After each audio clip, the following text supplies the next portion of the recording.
Continuando con estos resúmenes, análisis de yoyos, continuaré con la parte 3, Stardust Crusaders. Y al igual que con el caso del anime, voy a hacer dos partes de este análisis y el día de hoy toca ver la primera parte que abarca 24 capítulos.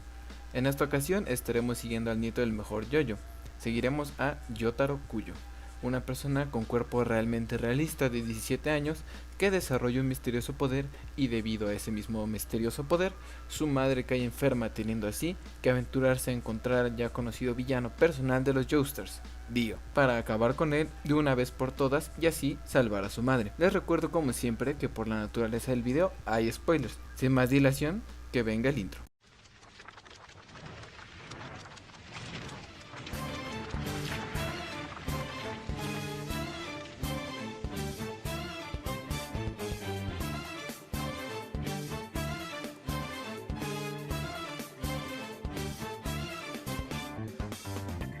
Como antaño había hecho con anteriores partes, dividiré el video en tres partes.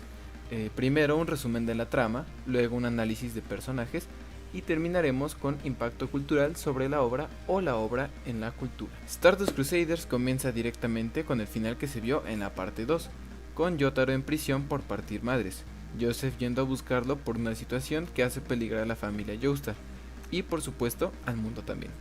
Resulta que el antiguo rival y enemigo de la familia Joestar, Dio, había sobrevivido al accidente del barco al separar la cabeza de Jonathan Joestar de su cuerpo y sustituirla por la suya para así sobrevivir y meterse en su ataúd, estando en el fondo del mar por 100 años. Hasta que unos desafortunados cazatesoros encontraron el sarcófago, esperanzados de hacerse alguna clase de tesoro, haciéndose únicamente acreedores de una muerte a sensuales y vampíricas manos. Dio, de alguna forma que después se verá, obtiene un misterioso poder que le permite manifestar su fuerza y espíritu en forma de un fantasma, un ente llamado stand, que representa su propia fuerza vital, siendo así que si dañas al stand, dañas al usuario y viceversa. Este nuevo poder manifestándose en el cuerpo de Jonathan con la cabeza de Dio opuesta, provoca que todo su linaje despierte un stand, es decir, Joseph, su hija Holly y Yotaro desarrollan un stand. Yotaro, al no saber qué era, no lo podía controlar y no quería salir de la celda donde lo habían encerrado hasta que llegó su abuelo Joseph con un amigo suyo, Abdul. Abdul, siendo un usuario de stand, lo enfrenta y le demuestra que no hay que temerle a su poder, además de demostrarle que cualquier pedo, él estaba ahí para apoyarlo, por lo que se disponen a partir del lugar. Posteriormente ponen al tanto a Yotaro de todo lo relacionado con Dio, que ya expliqué, entendiendo que es un enfrentamiento inevitable, pero no urgente. O eso creíamos. Ahora nos toca conocer al cuarto de los cruzados y el primero en unirse a los enviados de Dio. Conozcamos a Kakyoin, apodado el Mills. Kakyoin es presentado como el primer ataque de Dio sobre Yotaro. Nos enseñan el cuarto stand en toda la serie y ese es el Hierofanto Grimm, quien enfrenta a Yotaro. Sin presentar un reto real para el prota, el pelirrojo es vencido y llevado con Abdul y Joseph. Ahí descubrimos que algunas personas que tienen la desgracia de toparse con Dio son controladas mediante un implante de carne que se les pone en el cerebro. Por consiguiente, Kakyoin es liberado gracias al Star Platinum y decide mostrar su gratitud ayudando al grupo y formando parte de los cruzados. En este momento la madre de Yotaro, hija de Joseph, Holly Joestar, comienza al igual que su padre y su hijo a desarrollar un stand. El problema es que ella no es luchadora, ni entrenó de nada, ni tiene la fuerza innata de sus parientes, por lo que su stand, en lugar de ser algo útil, le está haciendo una infección maligna, y por lo tanto, su cuerpo no puede resistir el poder que porta. Es así que cae enferma con una muerte segura pasados 50 días de que se manifestase su stand. Por lo tanto, necesitan vencer a Dio y detenerlo para siempre, y así calmar la ira de la sangre que corre por sus venas, y de igual forma detener el avance dañino en su stand. Es ahora que el problema con Dio se hace urgente con un límite de 50 días para encontrarlo y matarlo, utilizando el poder de Joseph, que consiste en unas ramas espinosas, que además permite tomar fotos espirituales. Para ello es necesario algún dispositivo que permita ver o crear imágenes, así que con una cámara fotográfica toman una foto al sensual Dio y con el poder de estrella platinada descubren que en la foto espiritual aparece una mosca del Nilo. Así, con un lugar en mente, los cuatro cruzados emprenden un viaje directo al Cairo, obviamente esperando más pruebas y usuarios de stand enemigos. Como primer recurso intentan viajar por avión con dirección a Egipto, encontrándose con un estadio de stand que ya era malvado desde un principio. un criminal que provocaba masacres en aviones y los hacía parecer accidentes.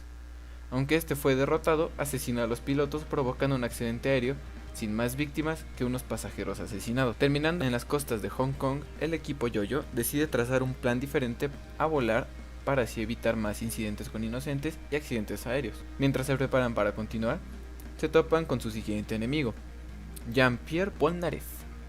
Polnareff pide un duelo personal 1 contra Abdul, creyendo que lo vencería fácilmente. Después de una batalla táctica y caliente, Polnareff pierde, pero debido a su curiosa caballerosidad y honorabilidad a la hora de pelear con Abdul, decide no matarlo, descubriendo así que estaba siendo controlado como Kakyoin mediante un trozo de carne con tentáculo. Entonces se revela que Polnareff en realidad estaba buscando al asesino de su hermana, un misterioso ser de 2 manos derechas. Al encontrarse con Dio, Polnareff fue atraído por la idea de que Dio podría encontrar al malhechor. Juan Pedro Polnareff, con la idea de que ese criminal se encontraba entre las filas de Dio, se une a los cruzados de Polvo de Estrellas como su quinto miembro. Ya con un plan trazado, primero deciden una travesía por mar, recorriendo la ruta de la seda, viajando desde Hong Kong hasta Singapur. Por mar son atacados primero por un usuario de stand que se hizo pasar por el capitán de su barco, un usuario que contaba con un stand de agua, decide irse por Yotaro primero y por confiarse de pelear en su elemento, es madreado por Yotaro en toda la cara. El siguiente enemigo aparece justo después de este, siendo el stand de la fuerza, un mono super desarrollado del cerebro, perverso y pervertido. Su stand consistiendo en una fuerza capaz de modificar una barca en todo un barco carguero enorme que puede ser manejado parte por el usuario.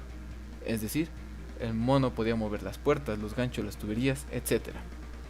Al igual que su compañero, el mono se confió de haber ganado a Yotaro, y es esa misma confianza lo que provoca que baje la guardia y sea masacrado a golpes. Después de ser rescatados, llegan a Singapur, donde nuevamente se enfrentan otros 2 enviados de Dio. El primero de ellos es la Carta del Diablo, un stand tipo marioneta que funciona al usuario sentir rencor con su víctima, un stand táctico al que le toca a Polnareff enfrentar. Primero, nos muestran que este nuevo stand es uno a distancia, que puede ver y actuar aunque el usuario se encuentre lejos. En cambio, Polnareff, al tener un stand tan fuerte físicamente, es incapaz de pelear fuera de su rango de visión, siendo un stand que complementa al usuario. Con la estrategia, Polnareff lo vence y se reúne con el resto de los cruzados. Es ahora que toca el segundo ataque de los esbirros de Dio. El usuario posee un stand complejo, que primero permite replicar a una persona convirtiéndose en un impostor. Al actuar sospechoso, Yotaro sospecha de él y lo enfrenta, descubriendo que el stand consiste en una especie de baba que le permite transformarse y consumir lo que toca. El stand no tiene aparentes debilidades, ni el fuego ni el hielo son capaces de detenerlo. Nuevamente, el exceso de confianza le gana al villano. Yotaro aprovecha esto y provoca que baje la guardia, enseñándole que el stand podrá no tener debilidades, pero el usuario sí, golpeándolo, derrotándolo, no sin antes obtener un poco de información de los demás esbirros de Dio. Ahora, sin contratiempos, viajan desde Singapur hasta la India, haciendo una parada en Calcuta, donde los esperan más usuarios de stand. Primero, Polnareff tiene un encuentro con un poderoso ser en el baño. Se encuentra con el misterioso stand del asesino de su hermana, lo que provoca que decida irlo solo a buscar, y a su vez discute con Abdul, ya que no quiere que se separe del grupo. Así es como vemos que Juan Pedro termina encontrando a Hol Horse y al asesino. A punto de perder, Abdul salva a su amigo y muere siendo asesinado por las misteriosas habilidades de sus enemigos. Entonces, Kakyoin entra en escena. Primero se siente afligido de ver a su amigo Abdul, el más serio y maduro del equipo, tirado en el suelo, pero tiene que volver rápido a la acción ya que siguen en peligro y además Polnareff estaba siendo provocado para pelear. Kakyoin logra sacarlo de la provocación y se van juntos en coche lejos del peligro y también para enfriar el corazón de Polcito. Debatiendo acerca de lo que deberían hacer, son alcanzados de alguna forma por el asesino Centerfold, usuario del stand Hanged Man. Al analizar un poco más la situación, se dan cuenta que el stand viaja entre las superficies reflejantes, por lo que si una superficie reflejante desaparece, el stand debe salir a buscar otra. En eso, llega un niño y pregunta al Mills Lover y al Polsi si se encontraban bien. Aprovechando esta oportunidad, el asesino se mete en el reflejo de los ojos del niño. Grave error. Ya conociendo la habilidad de Hanged Man, solo tenían que eliminar las superficies reflejantes y dejar una única, prediciendo así la trayectoria del stand. Polnareff corta el stand y se escucha un grito en unas ruinas cercanas. Así el dúo se dirige al lugar encontrando un hombre cortado en todo el pechamen. Un hombre inocente sin 2 manos derechas. Por sorpresa, Paul es apuñalado por la espalda, obra de Centerfold, que había preparado el lugar con muchos vagabundos para que su stand tuviera muchas superficies donde moverse. Una vez más, el creer que ya había ganado hizo que no pensara bien las cosas, y fachadamente Kakyoin garantiza la victoria de los cruzados, lanzando una moneda al aire, los vagabundos fijando su mirada y haciendo que el Hanged Man tenga que viajar a la moneda, cortándolo así y pudiendo acabar finalmente con un ser degenerado y vil. Gracias, Pulsito, eres grande. Es entonces que llegan al pueblo donde asesinaron a Abdul. Horse los intercepta y se da cuenta de que mataron a Centerfold, por lo que ahora reunir los Crusaders restantes están por acabar con el villano, siendo detenidos por una señorita enamorada perdidamente del rubio de la pistola, permitiendo su escape. De ahí, viajan a la ciudad sagrada de Banarashi a través de autobús, acompañados de la pobre doncella cautivada por Horse. Extrañamente, Joseph le empieza a salir un zapullido, un moretón donde previamente le había salpicado sangre de la señorita. De ahí comenzó a crecer un tumor que le dio problemas a Joseph. Primero provocó un asesinato a un cirujano que se lo iba a extirpar, luego provoca problemas con la policía y también golpea e intenta asesinar al Joestar. Joseph, siendo el crack que es siempre, con inteligencia y velocidad mental, acaba con el stand misterioso que resultó ser el de la emperatriz, y su usuaria siendo la chica que supuestamente se enamoró de Horse. Continuando con su camino en dirección al Cairo, deciden viajar por automóvil a Pakistán, encontrándose con el stand de la Rueda de la Fortuna, un stand que al igual que el del barco tiene la capacidad de transformar un objeto en otro más poderoso, en este caso siendo un automóvil. Acabando con el anterior usuario y continuando con su travesía, terminan en un pueblo fantasma lleno de niebla con habitantes que llevan extrañas heridas por sus cuerpos, de los cuales no sale sangre ni ningún tipo de fluido natural y propio de una herida.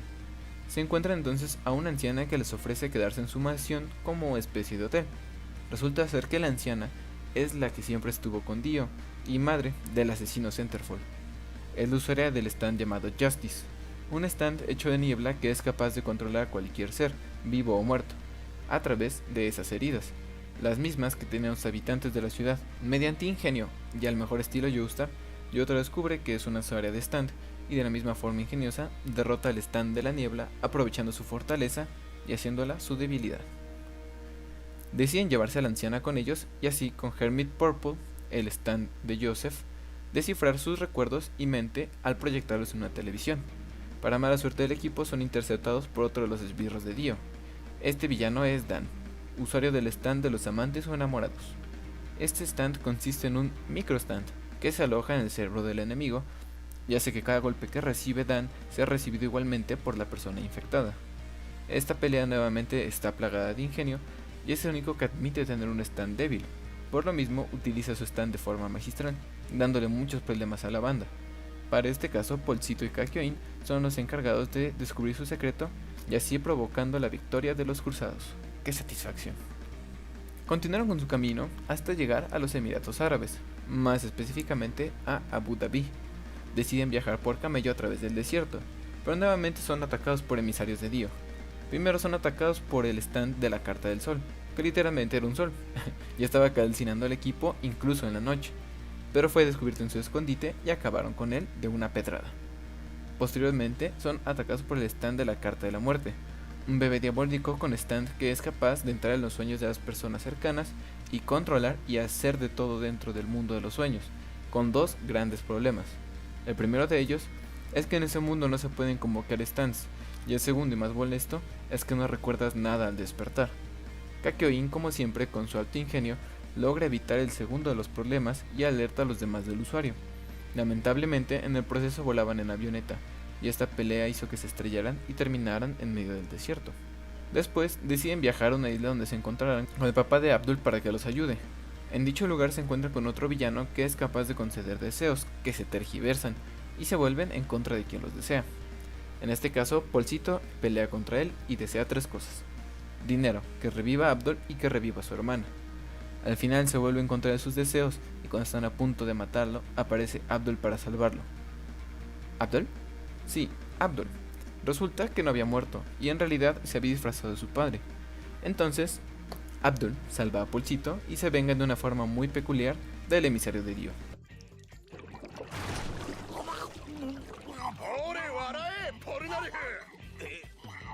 Para concluir con su travesía por llegar a Egipto, nos enteramos de que Abdul había comprado un submarino para el último tramo de su viaje, donde por última vez en estos 24 capítulos sean atacados por un stand enemigo, uno capaz de transformarse en cualquier objeto mientras sea mineral. Lamentablemente para ella, no es tan fuerte como el Star Plátano de Yotaro y termina derrotada y sin dientes, concluyendo así con su viaje a Egipto y finalizando la primera mitad de Stardust Crusaders. Y con el resumen no tan resumido de esta historia. Como hay demasiados villanos y personajes, solo hablaré bien de los cruzados y sus allegados de forma más profunda. Comenzando con Yotaro Kujo, el protagonista, es un badass en toda regla. Una persona que en primera instancia no parece ser un Joestar como sus predecesores. Primero porque trata mal a su madre, es un rebelde y un enojón. Pero así como su madre dijo, por dentro sigue siendo un adorable, amable y honorable muchacho. Un personaje que pega bien con los Joestars, saliéndose un poco de esa energía, esa vibra que tienen y esa forma bonachona que tenían sus predecesores. Ahora, pasando con Joseph Joestar, de él ya sabemos un poco más si vimos la parte anterior a esta, y creo que más que hacer un análisis de él nuevamente, solo puedo agregar aspectos extra que se vio en esta parte. Primero, obviamente, tema edad, y segundo, se le está relegando dándole más protagonismo a su nieto, sin perder su toque, su esencia y su inteligencia, pero sin ser el que carrea. Un poco lógico ahí. Ahora, el que nos introdujo a los stands. El buen adivino, Mohamed Abdul, es una persona madura, inteligente y astuta. Me gusta mucho especialmente este personaje con esa seriedad que lo define a la hora de hacer cosas. Y cuando de vez en cuando le entra alguna broma, hace que el cotorreo esté más vergas. Para el siguiente cruzado, Noriaki Kakyoin es un estudiante japonés y el primer villano que se encuentran en la serie, pero este siendo controlado por Dio. En realidad es un estudiante serio y responsable, muy inteligente y compagina bien con el estilo de Yotaro, siendo ambos serios y dedicados, todo un papucho. Para finalizar con mi favorito de los cruzados, Jean-Pierre Polnareff, igual que Kakyoin, comienza como un villano controlado por Dio. Es él, en mi opinión, el que tiene el mejor trasfondo. Primero sabemos que Dio lo atrajo prometiéndole que le entregaría al asesino de su hermana, aún sabiendo Polcito que estaba entre sus filas. Es por eso que después de ser salvado por el equipo, ¡Ora! Se une a ellos para buscarlo por la derecha y conseguir su venganza del lado del bien. Es un muy buen peleador, pero no es muy inteligente, bastante inmaduro y divertido, y a la vez muy humano. En general, este personaje me parece el más realista junto con Joseph. Bueno, por los demás personajes solo haré un recorrido superficial. Tenemos en esta parte una gran y alta cantidad de villanos. Prácticamente todos presentan dos vertientes distintas. Primero están los malvados y que están con Dio por mera destrucción, y los que no son precisamente malvados, pero tienen motivos ajenos a ello. Digamos que te controla o que solo estás trabajando para él por dinero. Por los demás allegados no hay mucho más que destacar. Primero tenemos a la madre de Yotaro, Holly. Ella es la viva reencarnación de Jonathan Joestar, el primer Yoyo. Holly Joestar es la más pacifista y tierna de Linda Joestar hasta el momento, la más humanista y seguramente la que sería la favorita de Jonathan, en paz descanse. También tenemos otro personaje secundario que hace de Smokey, Annie, la niña fugitiva, una niña explosiva e impulsiva que acompaña por unos capítulos a los cruzados, pero dadas las altamente peligrosas situaciones por las que pasan, la devuelven a Hong Kong. De los personajes que impactan en esta obra serían todos. Ahora pasemos un poco más con el análisis más ambiental que otra cosa. Lo primero que se debe resaltar es el hecho de los stands que su poder, habilidades y aptitudes tienen que ver con las cartas del tarot, una cultura originaria de Europa, además del misticismo y la magia que rodea el mundo del Egipto antiguo, adivinación, etc. También algo genial que me gusta mucho es que de vez en cuando tienen unas pequeñas cápsulas informativas de los lugares a los que llegan, dándonos un baño de cultura general y conocimiento sin importancia, pero siempre bienvenido. Hablando de datos siempre bienvenidos, un dato curioso de esta parte viene de parte de Hol Horse. Él siempre se mantuvo como villano incluso después de que lo salvaran contra la anciana, pero originalmente Araki pensó en que formara parte de los cruzados. Al final desechó la idea. En este caso creo que fue lo correcto. Un factor que hizo ameno y diferente a esta parte es que notablemente es más sangrienta, y no porque hay situaciones menos fuertes que en las partes anteriores, sino que hay una mayor cantidad de sangre, desmembramientos y ranciedades, por lo que fue ese un factor que mantiene buen ritmo en la serie. De esta parte definitivamente está excelente la animación, muy fluida y detallada, pero por encima de eso es la mezcla auditiva con la visual. La sinergia entre animación y efectos de sonido me parece fabulosa, tanto así que les recomiendo mucho ver yoyos con audífonos. Esto aplica también a los openings y endings. Por último, ya que tocamos el tema, el ending de esta parte es nada más y nada menos que un clásico de los 80s, Walk Like an Egyptian, una canción súper popular en Occidente que demuestra mucho lo influenciado y lo conocedor que es Araki con la cultura occidental. Y bueno, con esto concluyo con este enorme análisis y resumen que me tomó mucho tiempo, pero ya espero no tardar con los que vengan. Espérense chicos, antes de que se vayan les recuerdo que dejen su like, que se suscriban, es gratis, que compartan.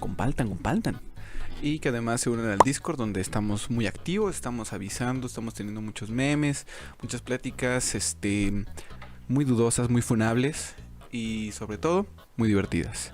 Y les recuerdo también que todos los domingos sin falta entre 5 y 6 de la tarde estamos en directo ahí para que pasen a conocernos, para que platiquen un poquito, para que cotorren con nosotros, con la mera banda. Así que nada gente, besos y nos vemos en un próximo video.